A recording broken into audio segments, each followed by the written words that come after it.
চব্বিশের আন্দোলনে 24-এর বিপ্লবে যারা শহীদ হয়েছে সকলের শাহাদাত মর্যাদা কামনা করছি।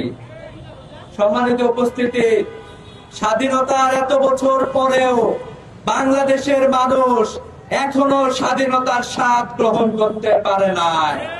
মানবাধিকার যে অধ্যাদেশ ছিল সেটিও বাতিল করার চক্রান্ত চলছে। আমরা বলতে চাই, আপনারা শহীদের রক্তের সাথে গাদ্দারি করছেন। আপনাদের কর্মী ইলিয়াস আলীকে খুন করা হয়েছিল, তার রক্তের সাথে আপনারা গাদ্দারি করছেন।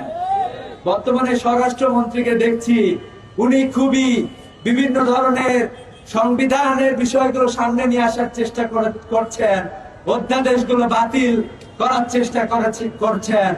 আমরা বলতে চাই, আপনি আপনার অতীত থেকে শিক্ষা গ্রহণ করুন।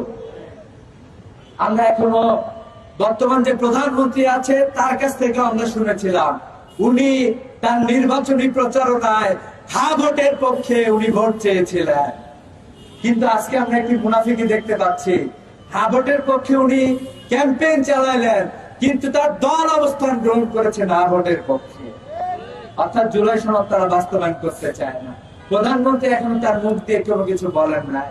আমরা এটা বিশ্বাস করতে চাই যে স্বরাষ্ট্রমন্ত্রী তার জায়গা থেকে কথা বলেছে। প্রধানমন্ত্রী সহ বর্তমান সরকারের যারা সংসদে গিয়েছেন তারা জনগণের যে ম্যান্ডেট রয়েছে সেই ম্যান্ডেটকে অবশ্যই পাশ করে নিয়ে আসে।